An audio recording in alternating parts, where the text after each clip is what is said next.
Salut à tous! Deuxième sujet sur la trigonométrie. Aujourd'hui, on fait de nouveau des rappels. On va parler de triangle rectangle et de trigonométrie du triangle rectangle. Alors, première chose, rappel sur le vocabulaire qu'on va utiliser dans un triangle rectangle. C'est parti. Première convention de notation, une convention de dessin. Comment note-t-on les angles droits? Il y a deux façons concurrentes. Il y a cette façon si on met un petit L pour montrer que l'angle est droit, ou bien il y a cette façon si on met un carré pour montrer que l'angle complète un carré. Un triangle rectangle, c'est un triangle dans lequel il y a un angle droit, évidemment, et dans un triangle rectangle, on donne des noms particuliers aux côtés. Le côté le plus long, le côté C ici sur le dessin, celui qui est opposé à l'angle droit, on l'appelle l'hypoténuse. Les deux autres côtés sont appelés des cathètes.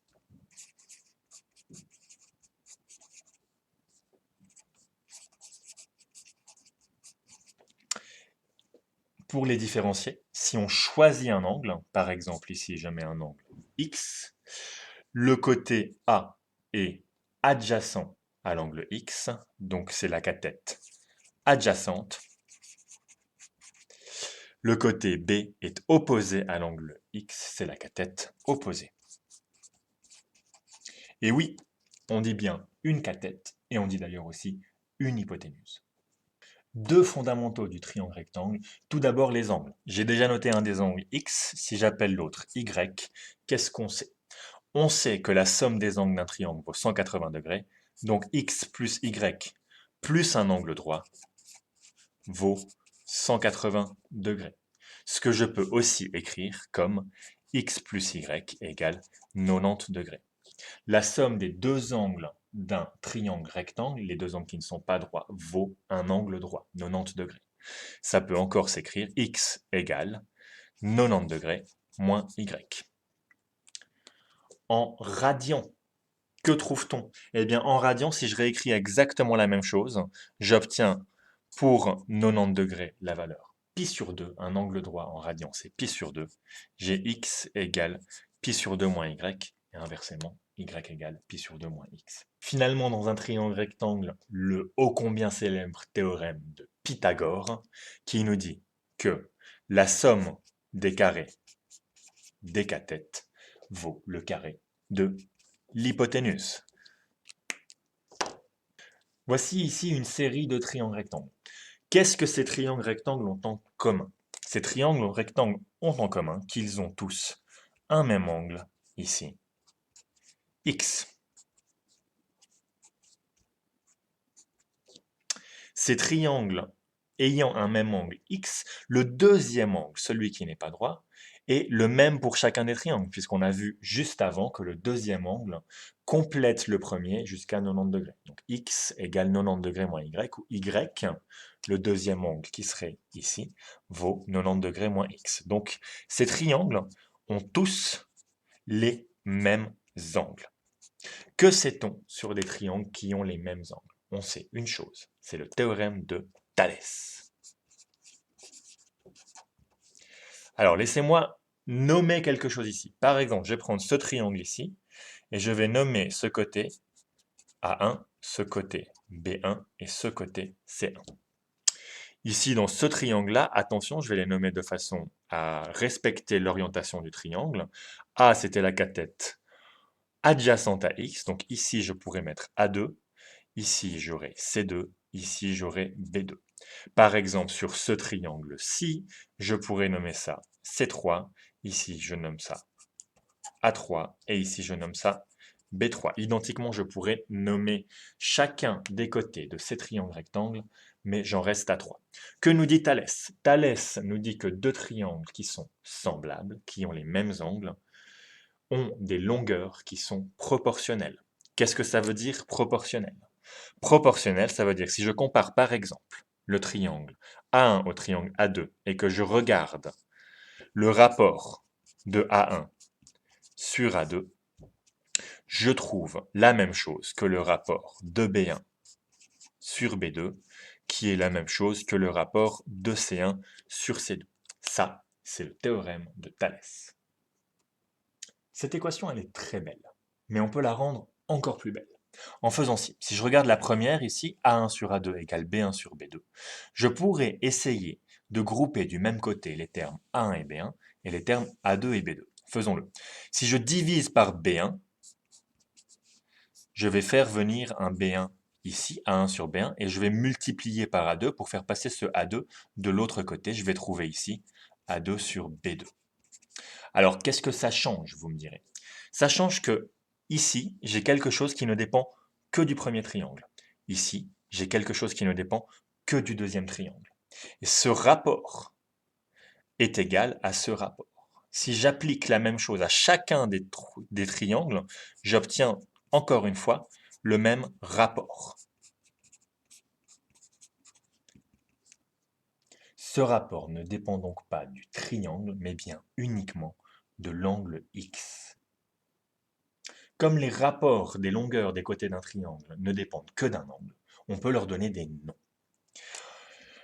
Le rapport du côté adjacent sur l'hypoténuse, on l'appelle le cosinus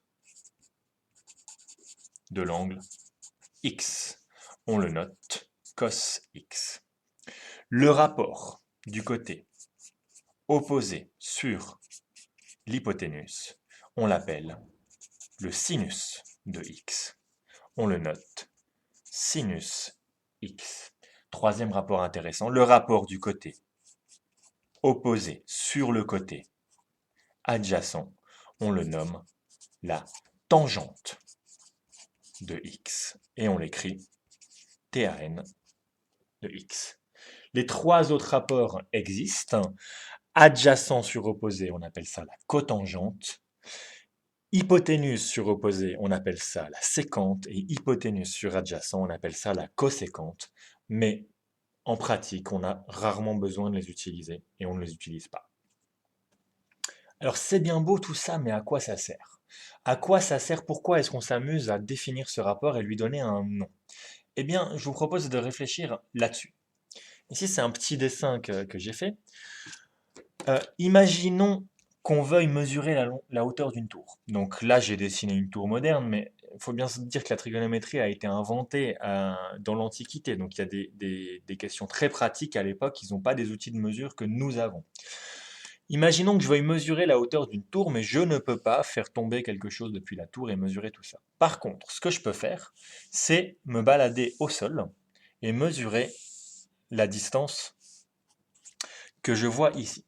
Et je peux peut-être avec un rapporteur ou avec un outil de mesure d'angle, mesurer un angle.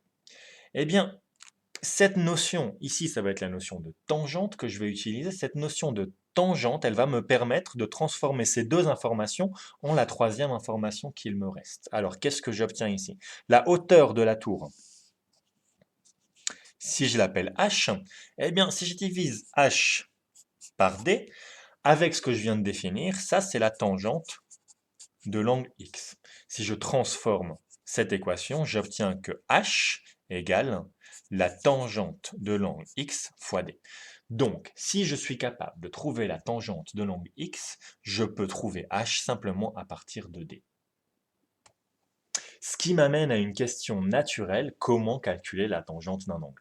Alors cette question, je ne peux pas y répondre. Parce qu'on n'a pas les outils modernes pour y répondre, mais les Grecs non plus ne les avaient pas, ces outils-là.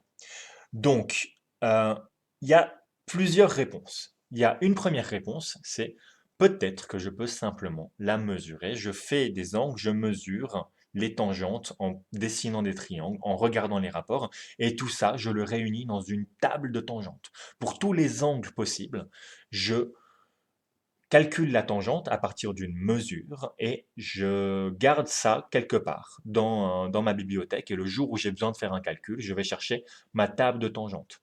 Regardez ceci. Ceci, c'est une tablette qui date de 1900 avant Jésus-Christ, sur laquelle les historiens ne sont pas tout à fait d'accord, mais on peut ressentir une idée de table de coséquente en l'occurrence, pas de tangente. Euh, mais cette tablette, en tout cas, elle contient beaucoup d'informations. Elle contient des triplets pythagoriciens. Elle contient les nombres 3, 4, 5, par exemple, qui sont telles que 3 au carré plus 4 au carré égale 5 au carré. Donc une table de tangente, c'est comme ça qu'on a fait jusqu'au 19e siècle.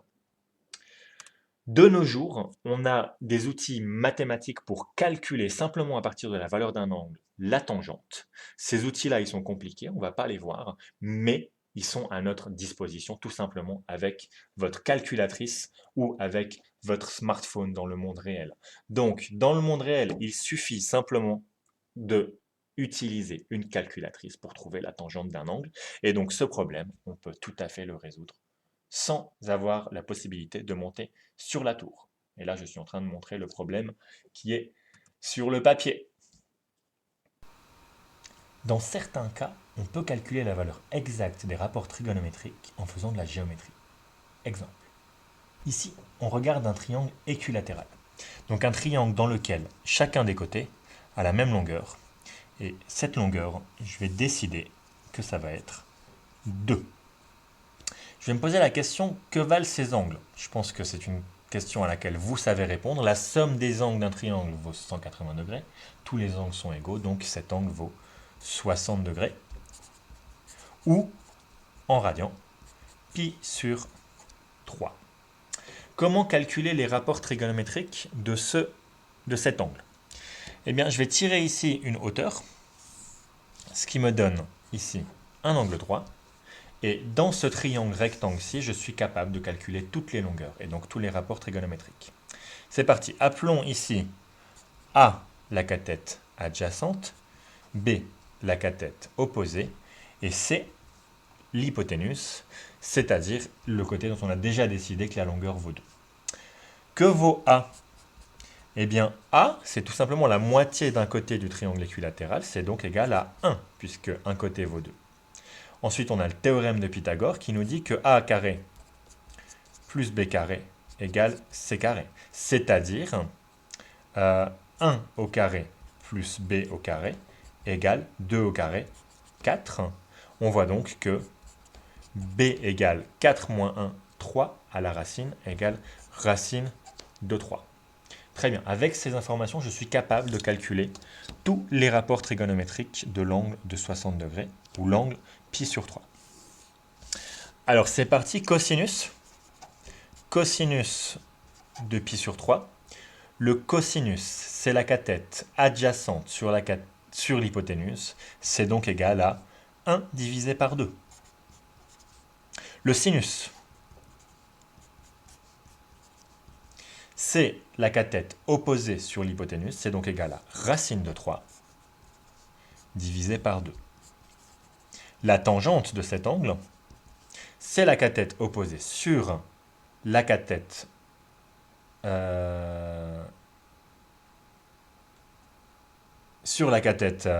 adjacente. C'est donc égal à racine de 3 divisé par 1. Donc simplement racine de 3. Il y a autre chose que je peux tirer de ce triangle. Je peux me poser la question, qu'est-ce que c'est que cet angle-là? Bêta. Bien, bêta, c'est simplement la moitié de alpha. Bêta, c'est alpha sur 2, donc en degrés, c'est 30 degrés, et en radians, c'est pi sur 6. Et j'ai déjà toutes les informations pour calculer le reste. Cosinus de pi sur 6, c'est donc égal à, cette fois-ci, la cathète adjacente à l'angle, c'est B. L'hypoténuse, c'est toujours C. Donc, j'ai bien racine de 3 sur 2. Le sinus de pi sur 6, c'est la cathète opposée sur l'hypoténuse, c'est donc une demi. Et la tangente de pi sur 6, c'est la cathète opposée sur la cathète adjacente, c'est donc égal à 1 sur racine de 3, ce qu'on écrit aussi parfois racine de 3 sur 3. Deuxième exemple, un triangle rectangle isocèle. Donc on a ici un angle droit et ici les deux côtés sont de même longueur. Que peut-on dire sur cet angle? Eh bien ici on va avoir le même angle puisque le triangle est isocèle. Ici on a un angle droit. Un angle droit c'est pi sur 2 plus 2 fois alpha égale pi, la somme des angles d'un triangle. On a donc que alpha égale pi sur 4 ou en degrés 45 degrés. Très bien, quelles sont les longueurs de ces côtés? On va définir ici qu'on a envie de dire que ça c'est 1. Donc, puisque le triangle est isocèle, ça va aussi être égal à 1. Quelle est la longueur de cette hypoténuse? Donc, si ici, ça c'est A et ça c'est B, on a de nouveau, par le théorème de Pythagore, A carré plus B carré égale C carré, ce qui donne que C carré égale A carré plus B carré égale 2, ce qui donne C égale racine de 2. Donc C ici vaut racine de 2. On est en bonne position pour calculer tous les rapports trigonométriques de l'angle pi sur 4. Sinus de pi sur 4, cathète opposée sur hypoténuse, 1 sur racine de 2. Cosinus de l'angle pi sur 4, cathète adjacent sur hypoténuse, 1 sur racine de 2. Tangente de l'angle pi sur 4, 1 divisé par 1 égale 1. Finalement, regardons l'exemple du polycopié. Résoudre le triangle rectangle dont l'hypoténuse mesure 7 cm et l'une de ses cathètes 4 cm. Alors comment faire ça? Déjà, qu'est-ce que ça veut dire résoudre? Ça veut dire trouver toutes les longueurs et tous les angles dans le triangle. Donc on sait qu'on a un triangle rectangle, angle droit, dont l'hypoténuse mesure 7 cm et dont une des cathètes mesure 4 cm. Je vais ici noter cet angle alpha et noter cet angle bêta. Alors qu'est-ce qu'on sait? Calculons alpha. On voit qu'on a 4 cm et 7 cm. Si on fait le rapport des deux, on va trouver le sinus de l'angle alpha. Donc nous savons que le sinus de cet angle alpha vaut 4 septièmes. Comment calculer l'angle? Ça m'amène à vous parler de calculatrice. Voici une calculatrice, c'est celle de Google. Comment calcule-t-on un sinus, un cosinus ou une tangente? Simplement, on a des boutons sinus, cosinus et tangente. Par exemple, prenons l'angle qui est ici, 45 degrés. Si je veux calculer la valeur de sa tangente, dont nous avons dit que ça doit être 1, je peux faire tangente de 45, fermez la parenthèse, c'est égal à 1. Évidemment, sur votre calculatrice, il faudrait plutôt écrire 45 et ensuite appuyer sur le bouton tangente et vous obtiendrez le résultat. Ici, ce n'est pas le cas parce que dans la zone ici de saisie, on utilise du calcul formel. On peut mettre des parenthèses et des choses comme ça et on voit l'opération exacte qu'on est en train de faire. Retour à 0. Par contre, 45 degrés, c'est l'angle ici, mais ça pourrait être pi sur 4 en radian. Et bien sur une calculatrice, vous avez aussi la possibilité de choisir si vous voulez travailler en radian ou en degrés. Vérifiez sur la vôtre, vous avez un bouton qui vous permet de passer de l'un à l'autre et il y a un affichage à l'écran de votre calculatrice qui vous dit dans quel mode vous êtes, radian ou degré. Donc si je mets en radian et que je demande cette fois-ci la tangente de pi qui est ici, divisé par 4, qu'est-ce que j'obtiens? J'obtiens la même chose, j'obtiens 1. Revenons à notre problème, on connaît le sinus, on aimerait trouver l'angle. Pour ça, on a des fonctions inverses. Je clique ici sur le bouton inverse, mais j'imagine que vous avez ces symboles-là directement sur votre calculatrice. Sinus moins 1, cos moins 1, tangente moins 1, ce sont les fonctions inverses. Elles nous permettent, étant donné le sinus, le cosinus ou la tangente, de trouver l'angle.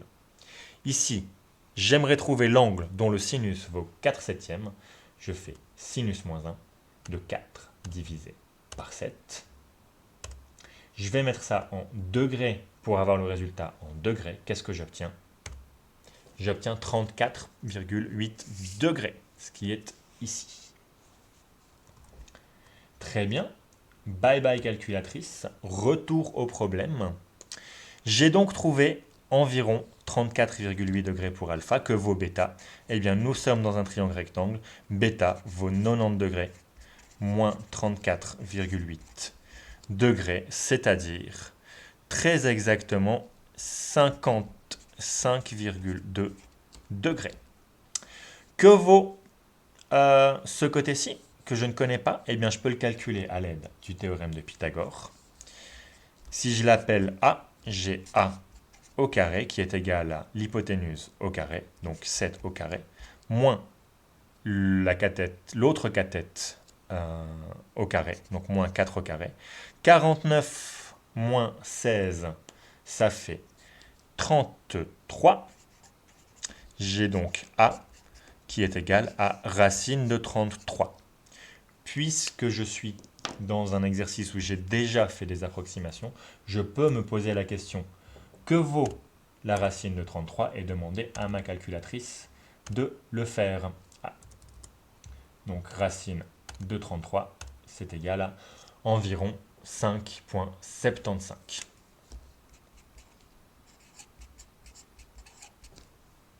Voilà pour ce chapitre de rappel. On passe à la pratique. Je vous envoie très vite une liste d'exercices à faire pour se remettre un peu tout ça dans les mains, pour reprendre l'habitude de travailler avec ces triangles, avec ces rapports trigonométriques. Merci à vous, à bientôt. On obtient que cette cathète opposée au carré plus la cathète adjacente au carré égale l'hypoténuse au carré. Et donc, x carré plus... Ah, c'est nul ce que je fais, c'est nul, c'est nul, c'est nul, c'est nul, c'est nul, c'est nul, c'est nul.